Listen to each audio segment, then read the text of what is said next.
مورخین کہتے ہیں کہ تعمیر کعبہ کے بعد حضرت اسماعیل علیہ السلام بیت اللہ کے پہلے متولی قرار پائے اور نماز و حج کے لیے بیت اللہ کی خدمت ان کے سپرد ہوئی۔ نماز، روزہ اور زکوٰۃ کے علاوہ خانہ کعبہ کی تعمیر کے بعد حج اور قربانی کے احکام بھی نازل ہوئے، جن کی پابندی کروانے کی ذمہ داری بھی حضرت اسماعیل علیہ السلام کے سپرد ہوئی۔ اس سے یہ بات واضح ہوتی ہے کہ حج کا آغاز حضرت اسماعیل علیہ السلام کے دور میں تعمیر کعبہ کے فوری بعد ہو گیا تھا۔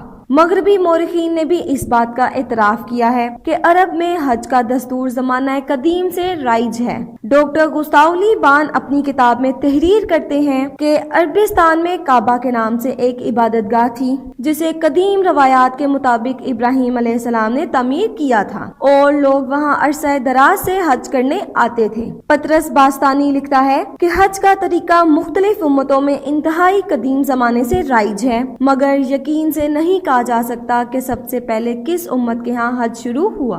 لیکن عرب زمانہ جاہلیت میں بھی دور دور سے لوگ حج کرنے آتے تھے، جس سے ظاہر ہوتا ہے کہ یہی سب سے پہلی قوم تھی جس کے ہاں سب سے پہلے حج شروع ہوا۔ عرب کہتے ہیں کہ آدم نے آسمان سے اترنے کے بعد کعبہ بنایا تھا، پھر طوفان نوح کے بعد حضرت ابراہیم علیہ السلام اور حضرت اسماعیل علیہ السلام نے اسے تعمیر کیا۔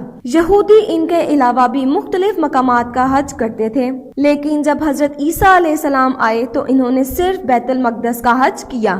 عیسائیت میں حج کی تاریخ اکثر مورخین نے فلسطینین کا زمانہ بیان کیا ہے، جو ولادت مسیح کے بعد آپ کی جائے ولادت قیام اور مرگ کے مقامات کا حج کیا کرتے تھے۔ سرکار دو عالم حضرت محمد مصطفیٰ صلی اللہ علیہ وآلہ وسلم نے حضرت ابوبکر صدیق رضی اللہ تعالیٰ عنہ کو امیر الحجاج بنا کر بھیجا اور آپ کو حکم دیا کہ منی اور عرفات کے اجتماعات میں اعلان کریں کہ آئندہ سال سے کوئی مشرک حج بیت اللہ کے لیے نہیں آ سکتا اور نہ ہی کوئی آدمی ننگے بدن طواف کر سکتا ہے۔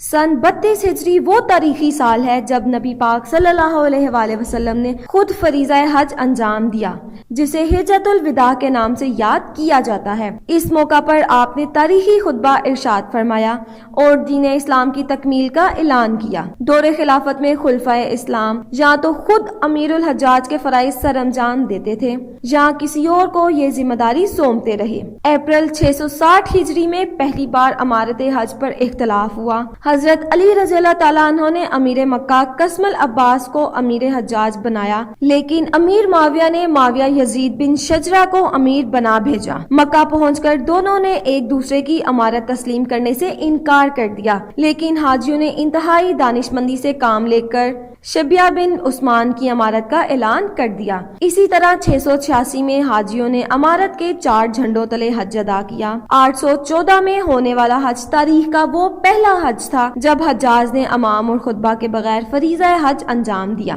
عباسی خلیفہ مامون الرشید نے اس سال اپنے ایک سپہ سالار رافتس کو مکہ فتح کرنے کا حکم دیا اور امارت حج بھی اسی کو سونپی، مگر وہ بروقت نہ پہنچ سکا۔ 974 میں بنو ہلال نے حجاج پر حملہ کر کے بے شمار لوگوں کا قتل کیا۔ اسی خون ریزی میں وقت گزر گیا اور لوگ فریضہ حج ادا نہ کر سکے۔ اموی دور کے گورنر خالد بن عبداللہ القصری نے پہلی بار رمضان شریف کے دوران طواف کرتے ہوئے تکبیرات بلند آواز سے پڑھنے کا حکم دیا۔ پہلے کعبہ کی طرف ایک سمت صفیں تھیں، لیکن خالد بن عبداللہ القصری نے چاروں طرف صفیں بنانے کا طریقہ رائج کیا اور عورتوں کو مردوں سے الگ ہو کر طواف کرنے کا حکم دیا۔